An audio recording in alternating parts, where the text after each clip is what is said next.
Hey everyone, John Lorden here. Welcome to a special episode of BrainScratch Searchlight. I know you were probably expecting a case crack today, but we have some really important guests. One of the cases that quite honestly has bothered me the most. It is also one of the more famous missing person cases to happen, largely because of a television appearance. This is the story of Michelle Parker. And she is a young woman that went on the People's Court. She had a dispute with her fiance at the time over a ring.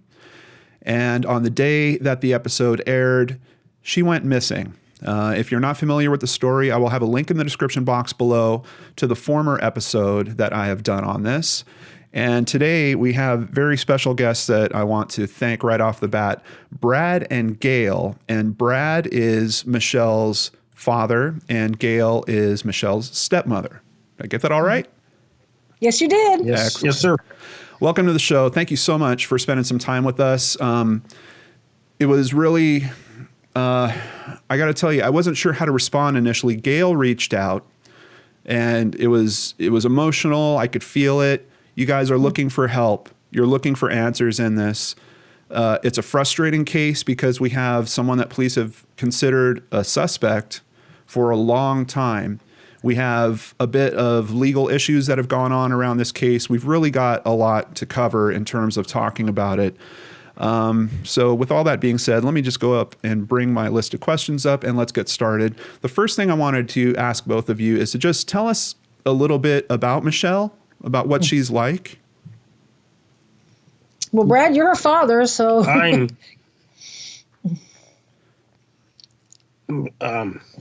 Michelle was my little sweetheart. She was my firstborn. She's Daddy's little girl. Yeah. She was very sweet and lovable, and a lot of people knew her. And she worked at the bar, and she had a lot of friends, and she loved the twins too, and her kids.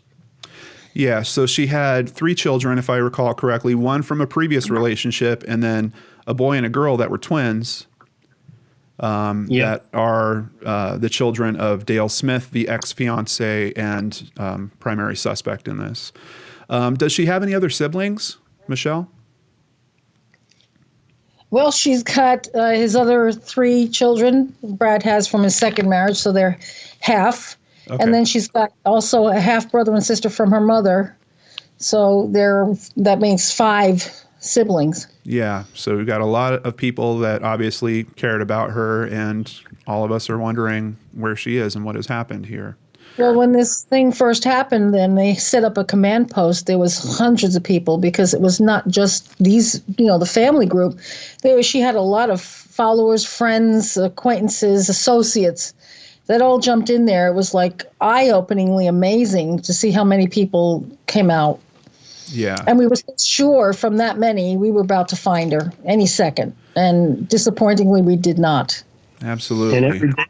And every day the crowd got bigger and bigger.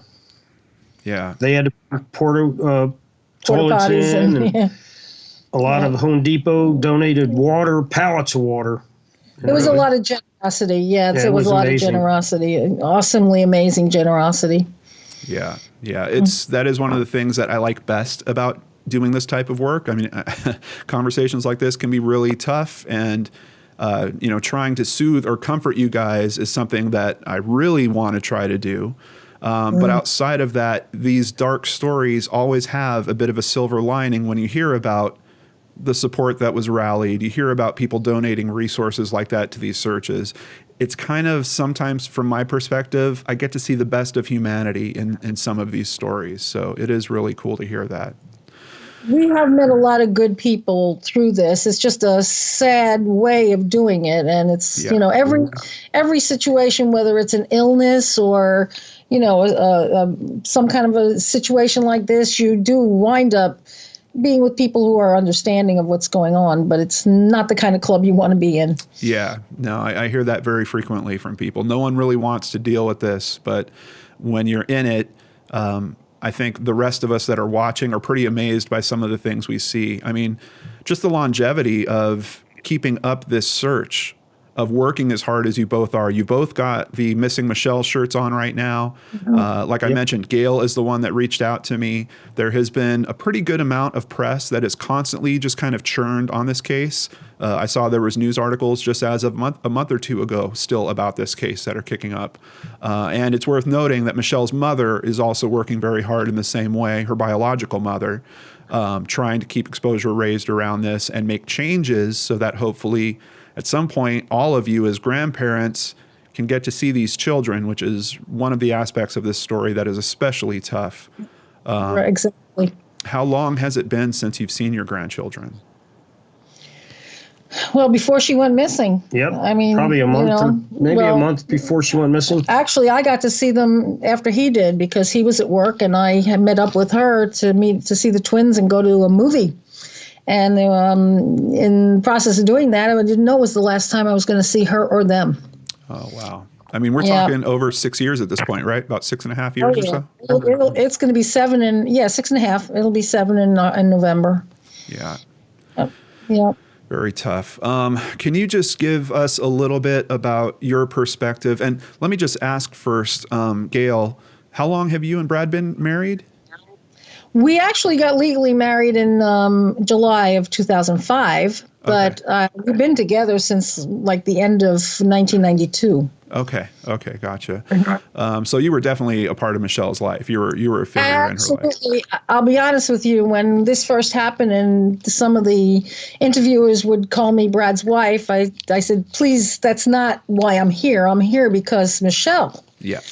She was part of my life. I was part of her life, and we had a good relationship. And I'm not doing anything just because I'm married to him. I'm doing things because I love her. Yeah, absolutely.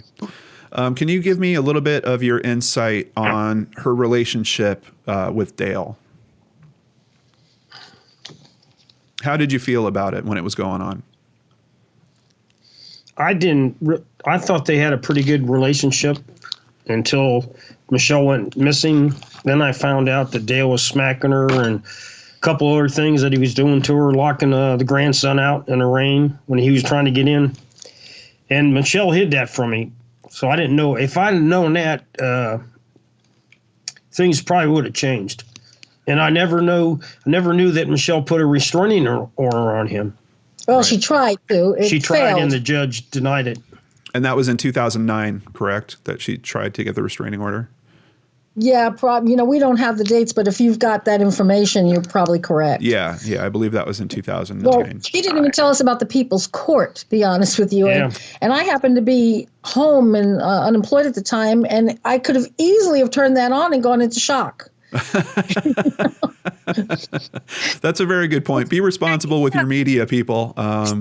It's not like I never watched that show, and it's just didn't happen to be watching it. And I'm like, oh my God, it would have been like devastating. Like, oh my God, that's Michelle, that's Dale. What the heck? Yeah. Yeah.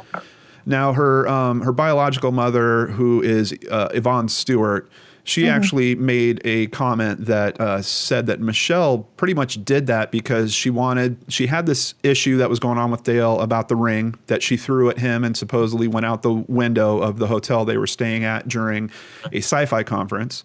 It was over the balcony. It went over the atrium balcony. That's right, over the atrium balcony. And he was suing her, I guess, for the cost of the ring. And then for half. Yeah. Okay. And it got picked up by People's Court. And from what I understand about these shows, when you go on these shows, you don't really pay whatever the settlement is. You have an appearance fee, and that amount comes out of your appearance fee. So this was a way that she could kind of take care of this debt, get Dale whatever he was due, but it wouldn't cost her anything out of pocket. She would just be having it dinged from her appearance fee. Let's make a correction here. It wasn't her that was trying to get on People's Court. It was his idea. Yes. In his probably narcissistic way. Right. To be on camera. And she went along with it because, like you said, it wasn't going to cost her anything. And she, was a responsible mother trying to just take care of herself and her children. So whatever she could do to afford not to have to go through that cost, she went with the flow. And you make an important point there. It does seem that if you look into Dale's backstory a bit, that he does love attention.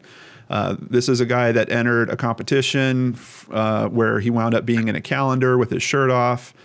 This is a guy that, and I don't think there's anything wrong with going to sci-fi cons. I actually go to sci-fi cons. I've been known to dress up occasionally in a strange costume or something like that.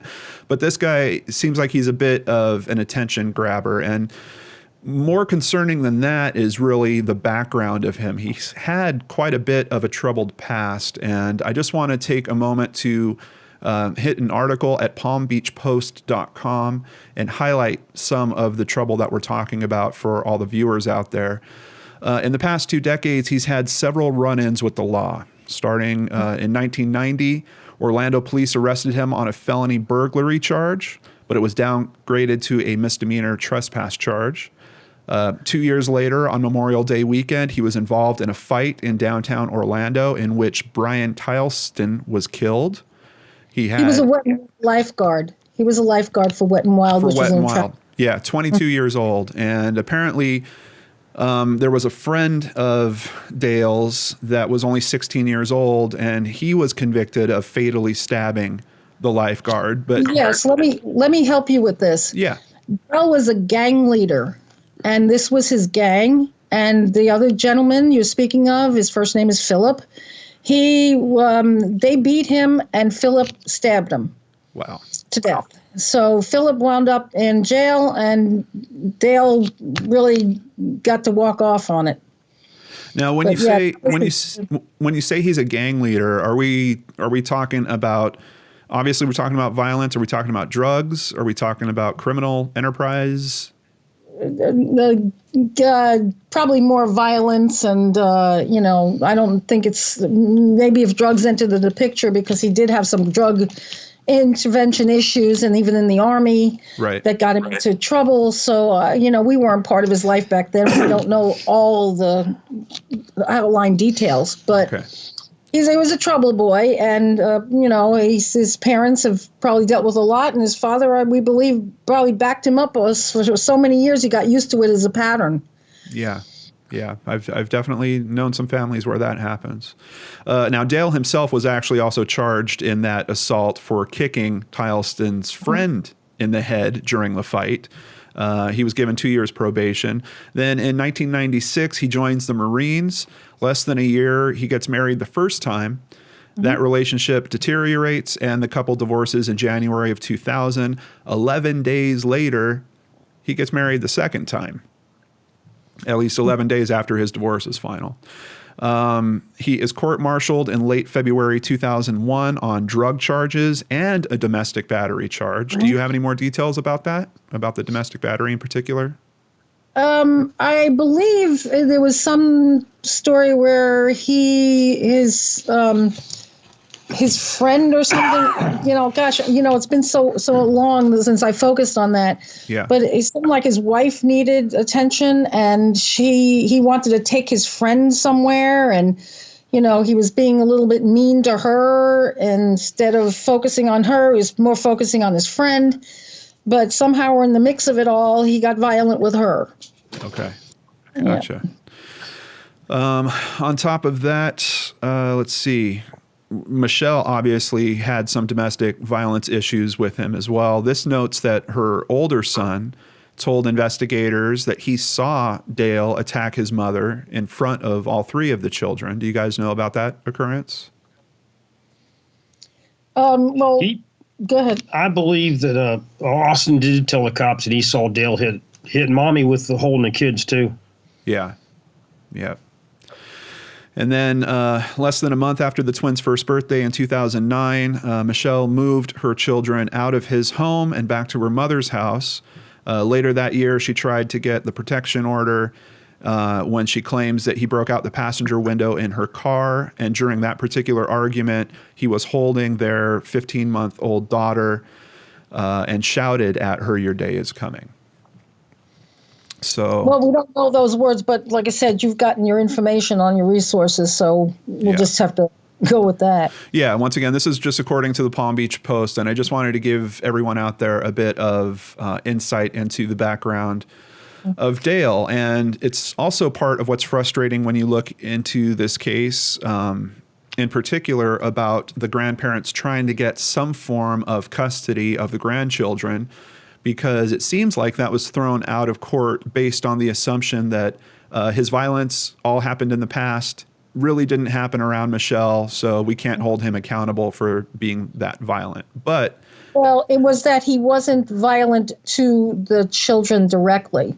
Okay. And he is their custodial parent and biological, so they didn't feel that there was any reason why they should count the other things as a priority over him being a father to his children. Certainly an important distinction, but it's not like his past shows that he only attacked his domestic partners. You know, we've got him attacking people that he didn't even know, people that were working at Wet and Wild.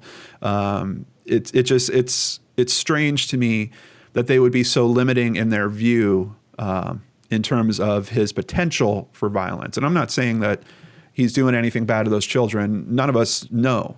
But it's the potential for that I think the court should be more concerned with. But unfortunately, that's still going on. And she has appealed it. Do you know what's happening with that process? Is she still in appeals?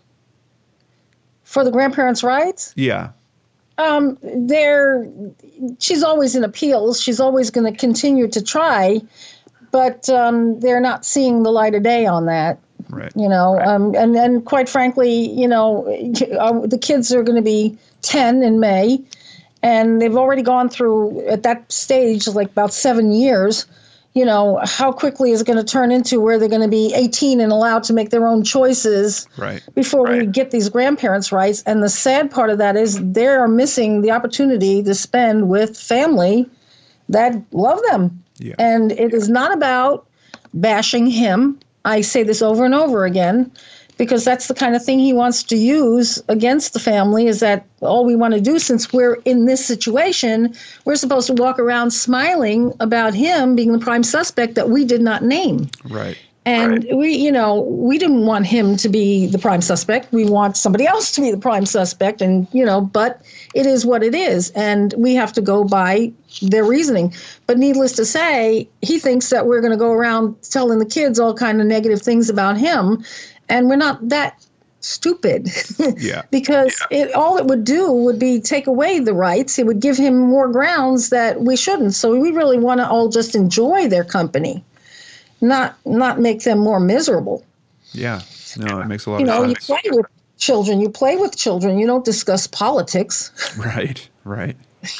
What about you, Brad? Do you have some feelings on this? Is there anything that you would say to your grandchildren right now? They might come across this video. Oh, yeah, definitely. They will. Eventually they will. And Austin's going to be 18 years old, and he's a big boy. Yeah. He is starting to speak out for himself, and I think that's an important key that people don't really get to understand and see. And I've expressed it to him that the more he feels that he can speak out, probably is going to touch people a little bit stronger. Yeah, I'm sure those grandkids have seen news clips. It's their mom's anniversary of missing. I'm sure they're watching it on TV, and they're probably saying, "Where's Grandpa and Grandma?" And they used to live with Yvonne, so I hope they remember living there. Well, in my imagination, if he sees that on and sees they happen to notice anything, he'll be switching that channel off pretty quick. That's why I think the internet media might be a better way to reach out to them. Trey and Taylor, you've got grandparents out here that love you and they want to spend time with you. And unfortunately, there's this very strange situation where it might not be able to happen for a number of years. But it's pretty clear to me that you've got several people that really care about you out here that you might not know it, but they're still out here waiting for their chance to spend time with you. Yes, the wheels of justice are very slow, and this is one of the things that, I recently pointed out with OPD and all that, in this particular case, there are children involved, time's ticking, they're growing, and we need answers quicker of ways so that we can bring them back into our world. Yeah. Yeah, and grandparents don't last forever. I'm speaking from experience there. You only have so much time, and I totally understand the urgency. One day those kids will come looking for us. Yeah. Yes, like I told you, I'm a cancer survivor, knock on wood. And, it kind of gives you an idea that, your mortality is real. Right. And, you never know what's going to happen. And they got great-grandparents, too. Mm-hmm. So that's even more in longevity involved. Yeah. Okay, so getting back to the case a little bit, do you guys remember where you were on November 17th, 2011, when you heard, or how did this happen? How did you become aware of her disappearance? Oh, my gosh. 3 o'clock in the morning, we got a phone call. And you get a phone call at 3 o'clock. Yep. Michelle's missing. Yep. My cell phone rang. And I was like, what the heck is this? And the person says, Michelle's missing. She saw something, because that person was a bartender too. Yeah. And happened to be awake at that hour and saw something Yvonne posted about Michelle being missing. And I'm saying, what? And this person says, well, I'm going to try to reach Yvonne and find out more information, and then I'll let you know. And I was so stunned. I was like, oh, okay, I'll wait for your call. And all of a sudden, I'm thinking to myself, wait a minute, why am I waiting for a call? I'm calling Yvonne myself now. Mm-hmm. And I did, and kind of, it was still stunning. And of course, Brad involved at the same time now. And, but still, it was like everybody was in shock. And Yvonne's just trying to find out answers and how do you handle this and, put out a report. And the next day, they went down to the police department to actually do the report. It's pretty amazing how quick the news got around about this, and that they were able to get the report in relatively in a timely fashion. One of the things we hear about on this channel all the time is people trying to get a missing persons report done, and the authorities are saying we can't do that for 24 hours or 48 hours. 24 hours. Yeah. And I believe Yvonne went to the news center with Michelle's picture, and that's how it got released so fast. Then OPD reacted. I mean, this wasn't like Michelle not to show up from work or make a phone call. It was. Yeah, I mean, you guys are hearing about it within 12 hours of her disappearing, really, which is kind of amazing in a way. Obviously, a lot of people that care about her. At 3 o'clock in the morning, I think by 10 o'clock, 9 o'clock, her face was on TV. Wow. It's amazing.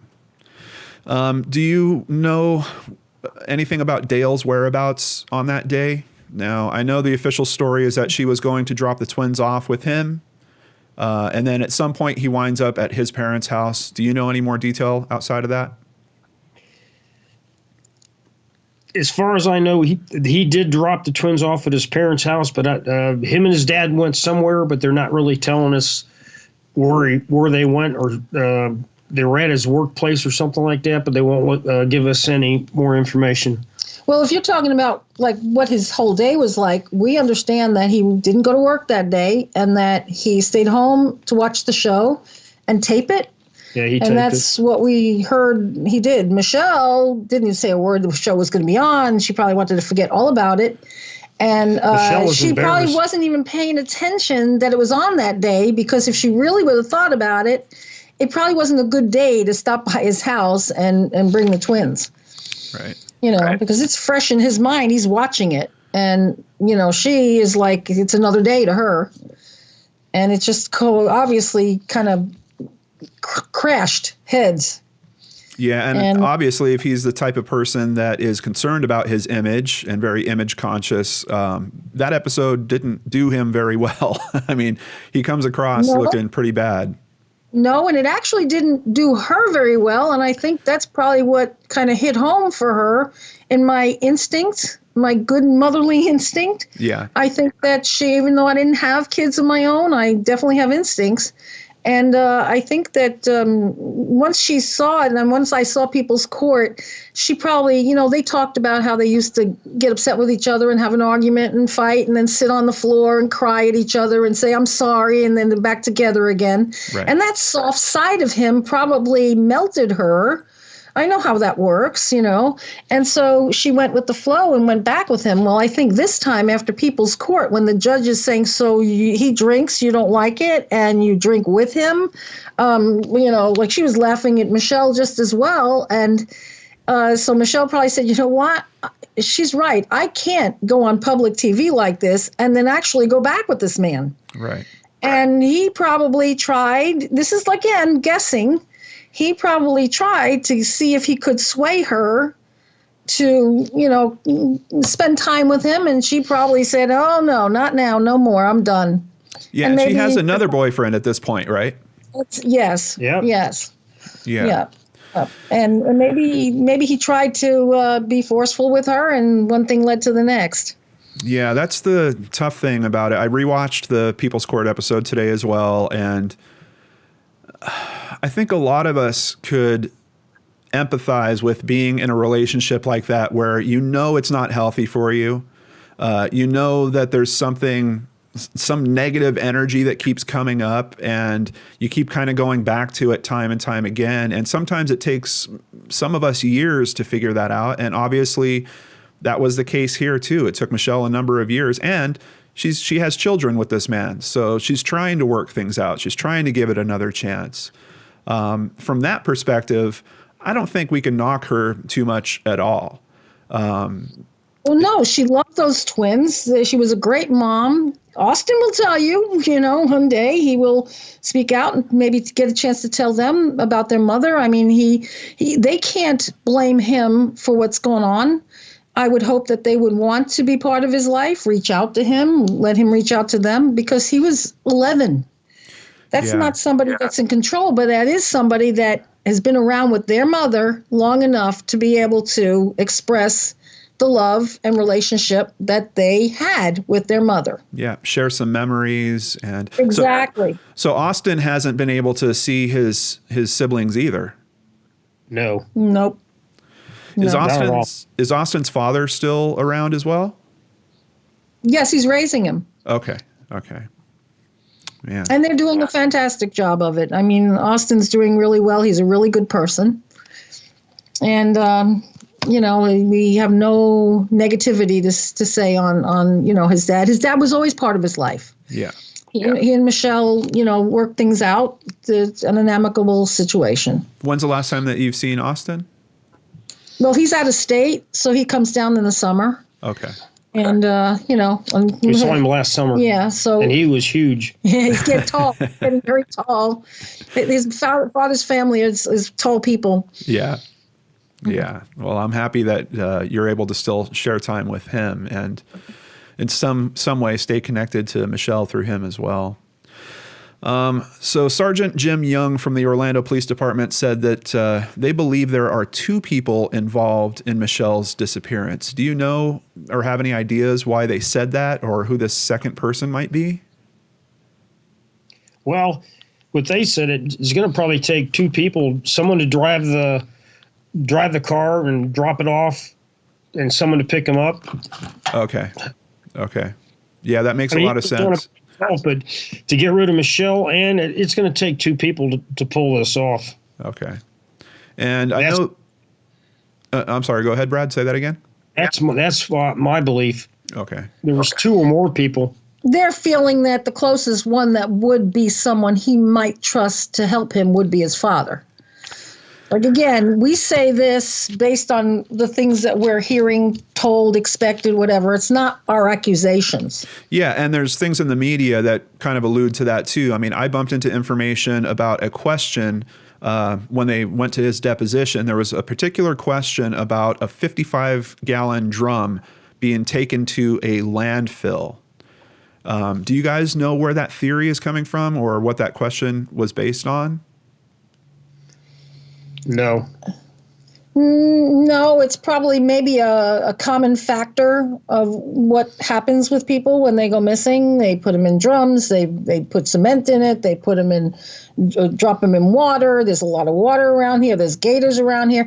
It's funny because you've got psychic people that they see. She's somewhere near water. She's near a palm tree. Well, yeah, that's called Florida. It's funny you bring that up because I've been doing what I consider aftercare with one of the mothers that I've spoken to that has a missing son. And she just literally asked me just a few hours ago about a psychic and was asking about what my experience was with that. And I just told her that of all the families I've spoken to, no one has very good feelings about psychic information, kind of because of what you're saying. It's always very general. It's not very detailed. It's not very helpful. I've had certain family members be very upset by some of the things that they heard from psychics, like psychics telling them, your loved one is dead, and they're buried under a tree.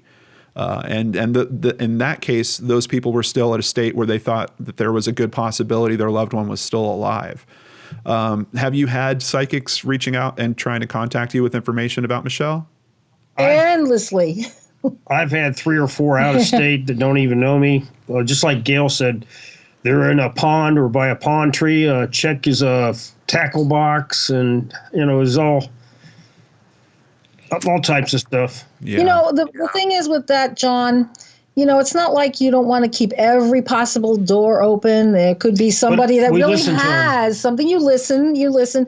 But tell me where somebody actually got successful in this in the thousands of missing person cases, and then we'll choose that person to help.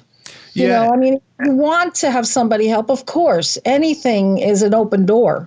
But where's the person that solved an issue? Yeah. And there is an aspect that I can appreciate in terms of it possibly being comforting in some way. But what I get worried about is, like, if they tell you, go looking for palm trees, then all of a sudden someone like you, and I know, Gail, you spend a lot of time working on this case consistently, is going looking at palm trees instead of spending time getting more posters out or more T-shirts done or doing more interviews. So I just worry about the attention factor, because resources on these searches are limited. And if you have bad information coming to you, it can really waste some of those resources. So I think that's kind of where my concerns are with the psychic thing. But yeah, it's, I don't know. I say take it on a case-by-case basis. It's also a matter of faith. Is it something that you believe in? Is it something that jives with your religion in some cases? There's a lot of different aspects to that. No, we've been open-minded about it. But like I said, if somebody wants to volunteer to do something where they find any of our missing people, please do. But just to talk about it and tell us about palm trees and water when that's all we have around us, what are we supposed to look at every little grain of sand and every little tree and wonder if that's the spot? It's way too vast of information. Yeah. While we're talking about the search, one of the things that troubles me about this case is her phone. And we know that her phone is found. Looks like it might have been tossed off a bridge. Is that kind of the safe assumption? Yeah, in Belle Isle. It was the bridge that you have to cross to get from point A to point B, where he went from his house, where Michelle last was seen, to his parents' house. Wow. Okay, that is information I did not know before. And do you know if the authorities have looked at the ping information of that phone in particular? Can they see that she was at his house for a period of time? Did the phone go anywhere else?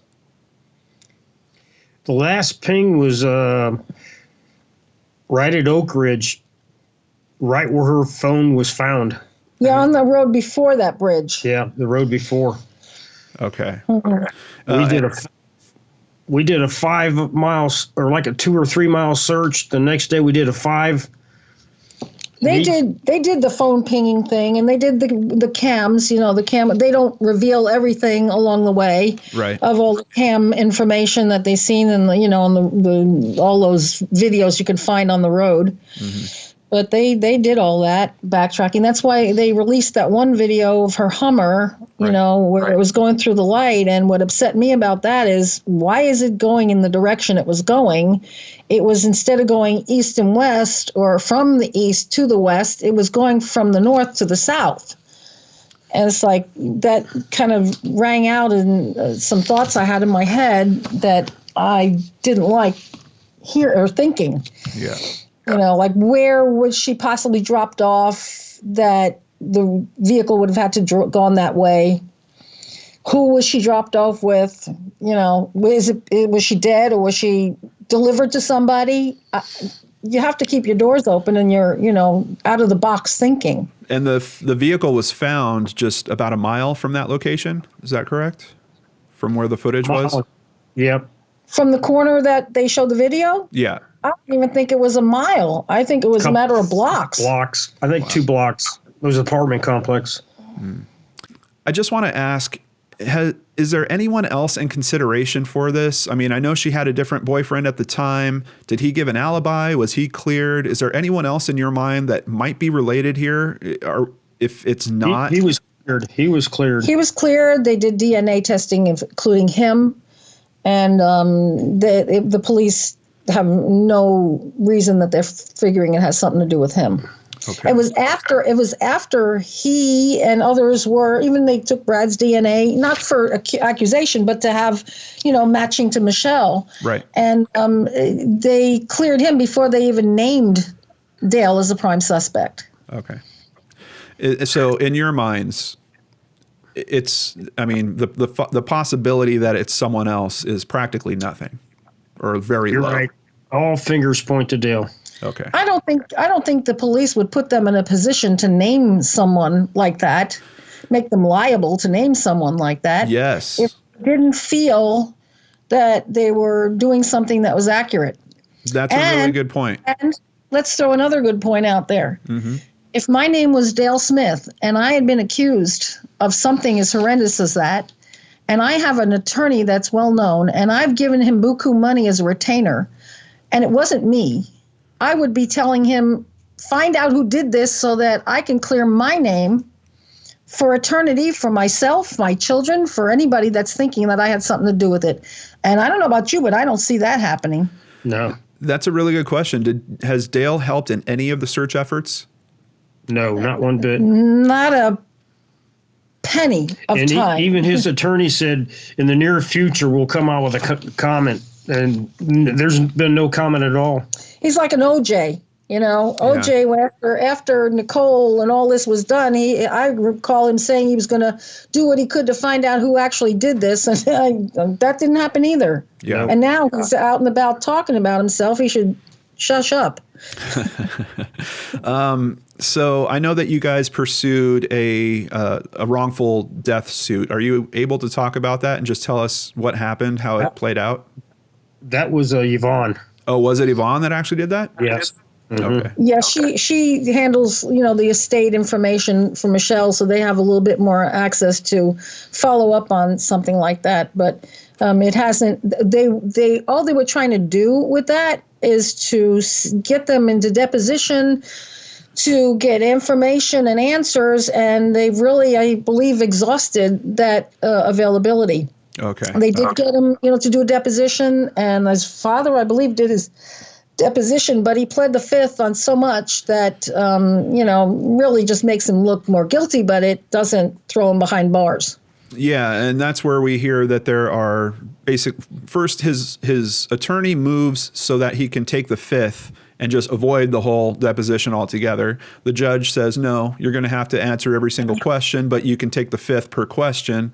They ask him 500 questions, and he pled the fifth on more than 100 of those questions. But then there's a follow-up where there's another judge that comes along and says, no, you're going to have to answer those 100 questions as well. And there's a second deposition that happens, which I think happened in the middle of 2016, if I recall correctly. But we don't really hear much information about what came from that. Do you guys have any insight or more info on that? I don't. No, as a matter of fact, at one point we thought we were going to be able to see some kind of video, but that has not been released to us to do that. Maybe they sealed it so that you can't. It's disappointing, but it's it's only going to cause more frustration if we can't do anything with those answers. That's one of the things that's really tough about this case is, to your point, the police have named him as a suspect. Typically there's kind of three levels of being involved in a case. You're a witness, and then maybe you're a person of interest if, they're considering that you might be involved. And then when they're pretty certain, then they bump you up to that suspect level. And they went there really quick in this case. So it seems like they feel confident in their assessment, but it's been a matter of trying to get the right evidence to really pin it on him. And of course, one of these things that would be the appropriate evidence would be the remains of Michelle, and no one knows where they are. if she has indeed passed away. And it's tough. It's one of the toughest cases I've looked into, because you have basically what I see is everyone doing everything right, trying to move things along and get things going in the right direction, even going as far as that wrongful death suit so that you can get the questions asked in a formal court environment. And it just seems like you guys haven't been given the break that you need. And it feels to me that someone out there has a piece of information that could really fill this in and be the one. It's like the one straw that breaks the camel's back is what we're looking for. This camel already has a ton on its back, but someone out there has one piece of information. So in the description box below, I'm going to have contact information. If you are the person that has that info, please pass it along. Please help these families that we've been speaking to. Help them move forward, help them try to heal from this, help them try to get back together. There's so many different aspects of this case where these people need help, and it's as simple as someone out there doing the right thing. So if you are that person, you've got me practically begging you, please search within yourself, find a way to do the right thing there. Well, I'm going to throw this in there. When the girls in Ohio got found, that gentleman that helped her come out of the house, he gets to feel good about that deed. Yes, absolutely. And fear went right out the window. He gave them their life back. Yeah. And how good can that possibly feel? Yeah. It's got to feel awesome. Absolutely. And that's all we're asking. We're not asking it for us. We're asking it for those twins. Yeah. Definitely for the twins and Austin. They were children. They are children. Yeah.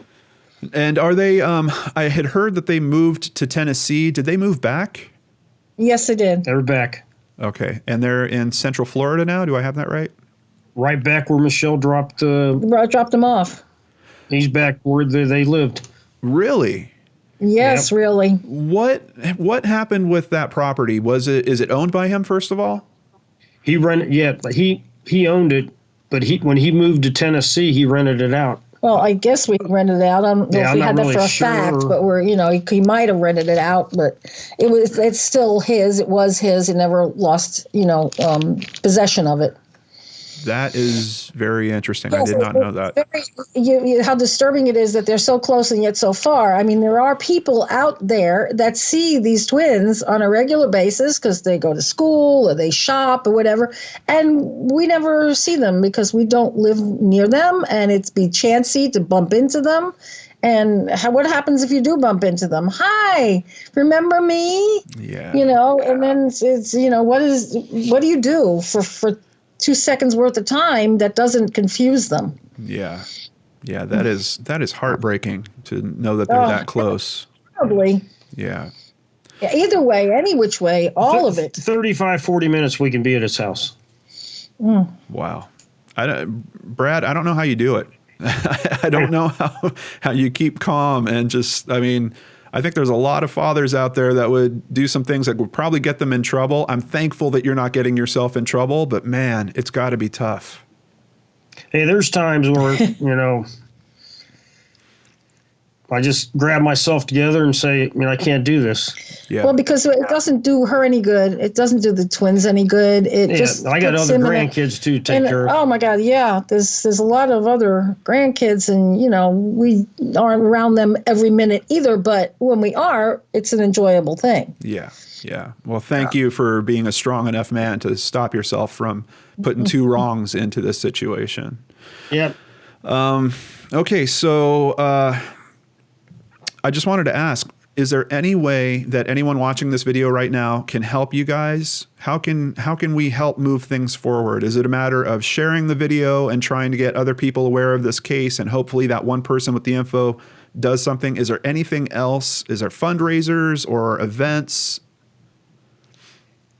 Well, we did all the event things to begin with, and we are not looking to have people think we're collecting money so we can pay our bills. Right.